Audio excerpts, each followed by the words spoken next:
Alexander దగ్గర పైసలు లేవు. అలెగ్జాండర్ దగ్గర పైసలు లేవు. ఒక ఫిలాసఫర్ ఇచ్చిన మాట పట్టుకొని గ్లోబ్ను పట్టుకున్నాడు. మనోడిని బీసీఎస్ చేస్తే అని పిలిచి రాజ్యం ఏంటి, పైసలు లేవు కదా సార్, వీడికి చేత కాదు. ముందు అసలు చేత కాదు, 2 చేతులు పెట్టి లేపాలి ఈ యువకుడిని, సంకలాల చేయి పెట్టి.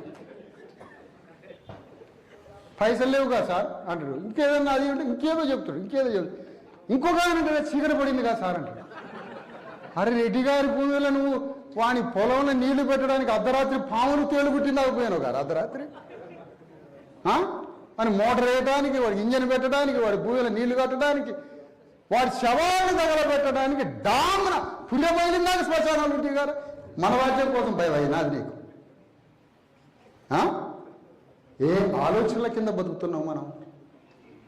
ఏ తాత్విక చింతనలో బతుకుతున్నాం? మన తత్వశాస్త్రం ఏంటి అసలు? మానవుడి విముక్తి ఎక్కడ దాకా? మనకు తత్వగీతం లేకుండా పోయింది, తాత్విక చింతన లేకుండా పోయింది. అందశ్రీ ఒక అద్భుతమైన పాట రాశాడు. ఎంత గొప్ప పాట అది! మానవుడి గురించి ఏం పాట రాసిండు అందశ్రీ? మాయమైపోతున్నాడమ్మా మనిషి అన్నవాడు. ఆ పాట వింటే గుండెలు కరిగిపోవాల్సిందే. పాడిన అందశ్రీ అనే నా మిత్రుడు, ఉస్మానియా యూనివర్సిటీలో నా రూమ్కి వచ్చి ఉండే అందశ్రీ అనే నా మిత్రుడు ఆ పాట పాడి మాయమైపోతున్నాడమ్మా మనిషి అన్నవాడు. ఇక మనిషి లేడు, ఉంటే గింటే మంచి మనిషి రేవంత్ రెడ్డి అని చెప్పిపోయాడు. ఈ ఎడుకోవాలి చెప్పండి. ఇక మనమంతా ఇప్పుడు ఆడిపోవాలి చెప్పాలి. అయా తెలంగాణ విప్లవం తాత్వికత యొక్క మార్గం చెప్పిపోయింది అని దండం పెడతా. ఏం చేద్దాం చెప్పండి. ఇప్పుడు మళ్ళీ బాధ బయలుదేరుతాడు. అందశ్రీని చచ్చిపోయినా అని విమర్శించిండు, విషయాలను రాళ్లతో కొట్టాడు. 30 ఏళ్ళ నుంచి అంటారు రాళ్లతో కొట్టడానికి. ఒక్క మాట అంటానికి నా ఎదురుగా ఒక్కడు రాలేదు, సింగిల్ మనిషి రాలేదు. సత్యాన్ని మాట్లాడితే ఓడిపోతుంది. సత్యం గురించి మాట్లాడితే శత్రువు కూడా సత్యం గురించే మాట్లాడతాడు. సత్యాన్ని మైదానంలోకి తేవాలి, గడప దాటించి సత్యాన్ని పట్టుకొని మైదానంలో వీరుడిలాగా యుద్ధం చేస్తే అప్పుడు తెలుస్తుంది కథ. మరొక కవి బయలుదేరింది, మరొక అన్నయ్య గోరేటి వెంకన్న. పల్లె కన్నీరు పెడుతుంది కనిపించని కుట్రలో. నిజమే, కన్నీరు పెట్టింది. ఫలానా పరిపాలకుడు వల్ల కన్నీరు పెట్టింది, చంద్రబాబు నాయుడు వల్ల.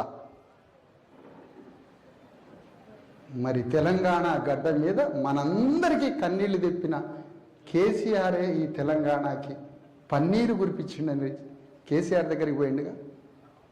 ఏ పాట, ఏ గాయకుడు, ఎవరు మనకి తాత్విక మార్గాన్ని చూపించేది?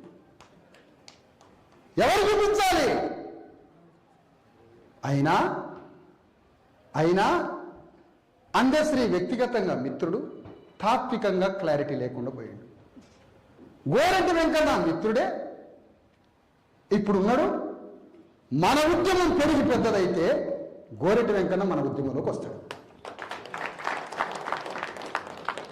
మనకి ఐడియాలజీ లేకుండా పోయింది.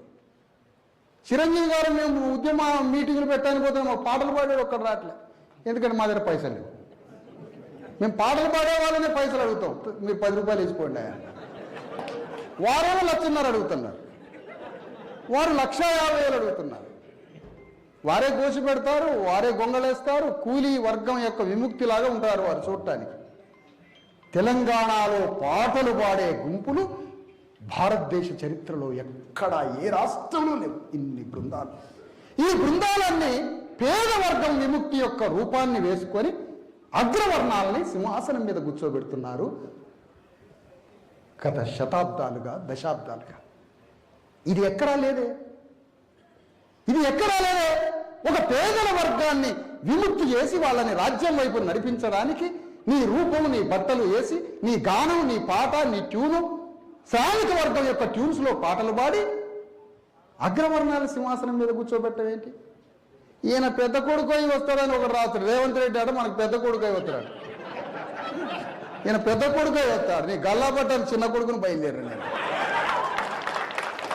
తెలంగాణ తల్లికి చిన్న కొడుకుని అయిపోయి అంటున్నా. నేను కొద్దిగా ముందుకు అట్లే ఉరుకుతా, చిరంజీవి గారు ఏమనుకోద్ది, నేను కొద్దిగా ఉరుకుతా, నన్ను ఆపుతా ఉంటాడు. అన్న మమ్మ నా తమ్ముడు ఎడిపోతాడు 50 అవుతాడు అని, నేనేమి కానన్నా, ఏమి కాదు. ఇది